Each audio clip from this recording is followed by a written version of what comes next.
Assalamualaikum, welcome back to my channel. Oke teman-teman, kali ini aku akan bahas soal tanda-tanda tiga.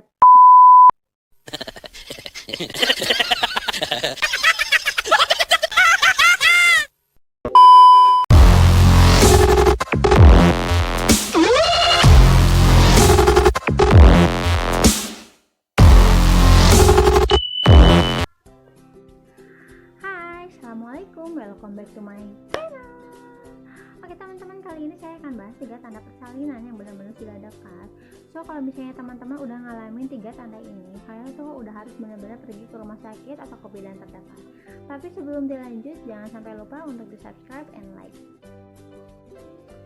Oke teman-teman, langsung aja ke 3 tanda persalinan yang sudah dekat, yang kalau misalnya teman-teman udah ngalamin banget 3 hal ini, nggak bisa lagi tunda-tunda dan harus langsung segera pergi ke rumah sakit atau ke bidan terdekat gitu.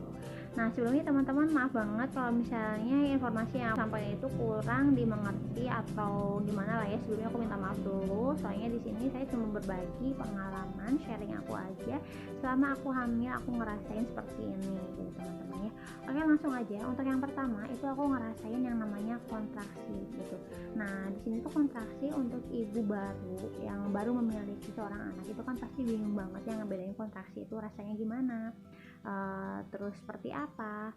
Nah waktu dulu tuh aku bener-bener sering banget yang namanya browsing, bahkan buka YouTube, bahkan screenshotan soal kontraksi itu sama aku sampai di screenshot disimpenin semuanya. Tiap malam aku baca, tiap aku ngerasain teman-teman. Nah di sini kontraksi itu kan ada dua, yang pertama itu kontraksi asli sama kontraksi.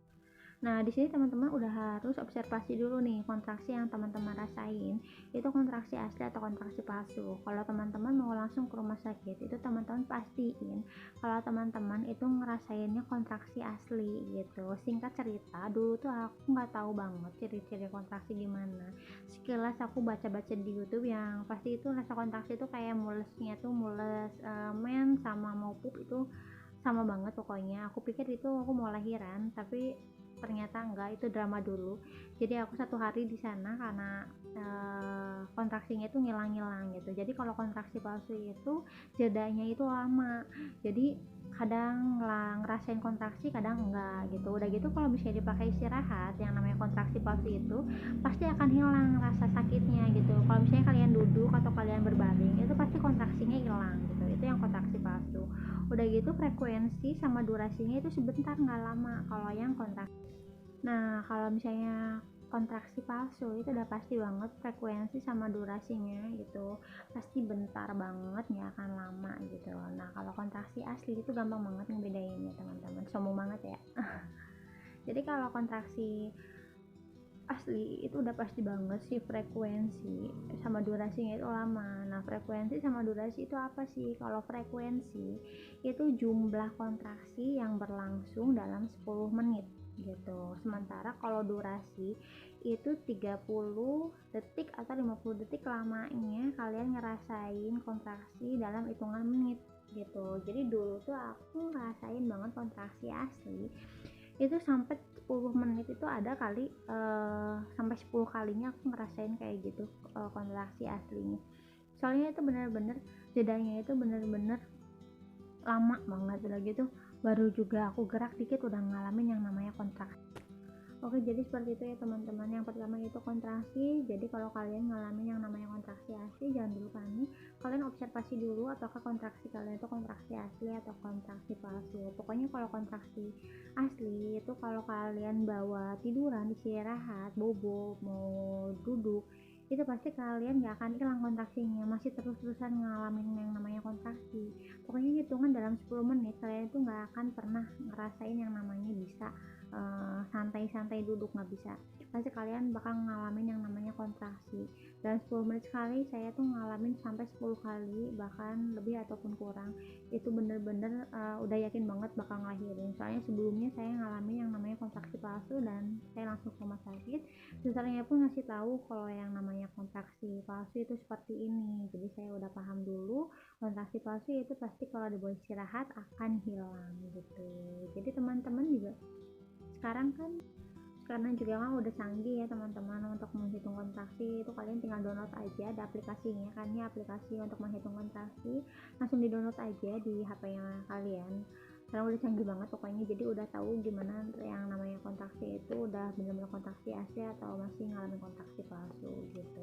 Dulu sih aku ngedownload aplikasi itu, dan tiap saya ngalamin yang namanya kontraksi, saya benar-benar langsung tombol startnya langsung aku klik sampai finish berapa kali durasinya, dan 10 menit seperti itu teman-teman ya.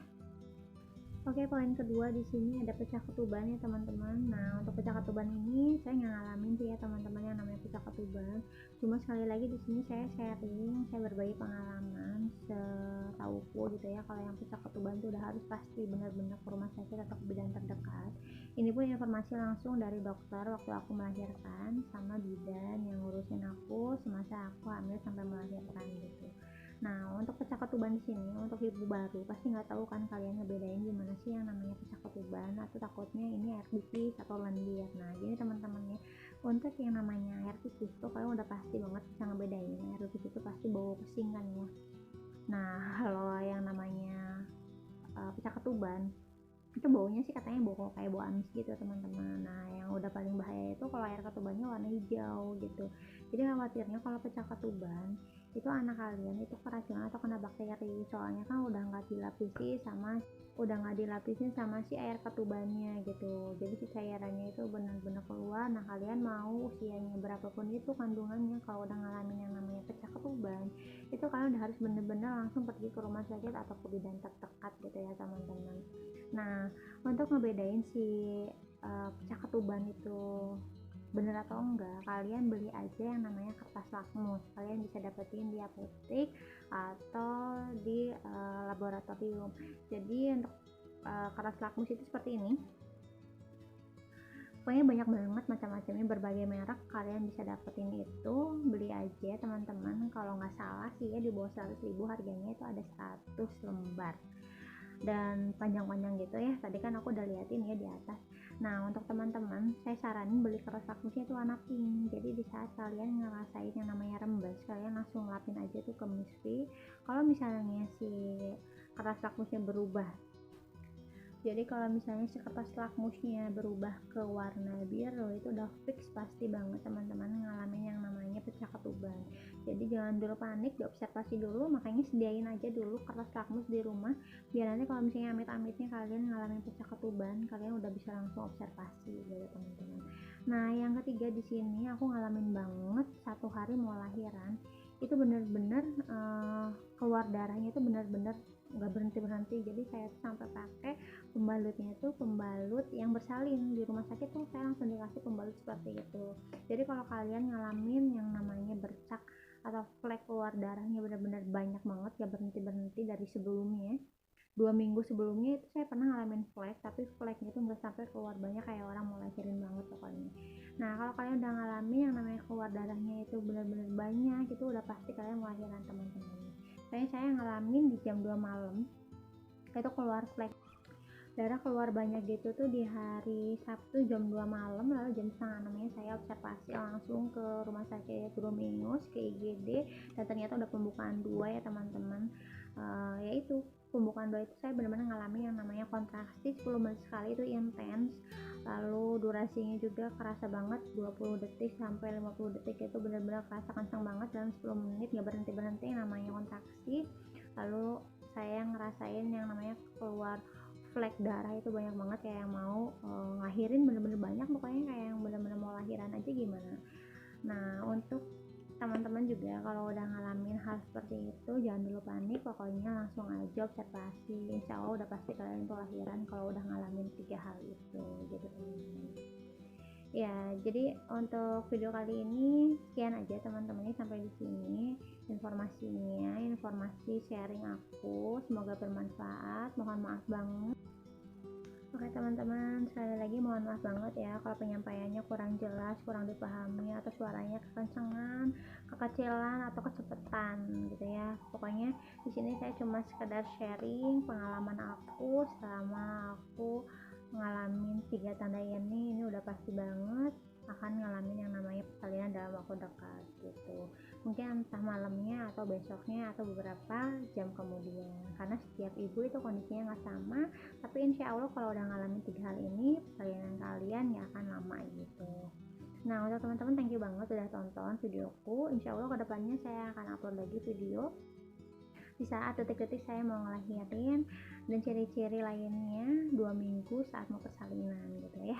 Pokoknya terima kasih banyak, sampai jumpa di video-video selanjutnya. Bye bye.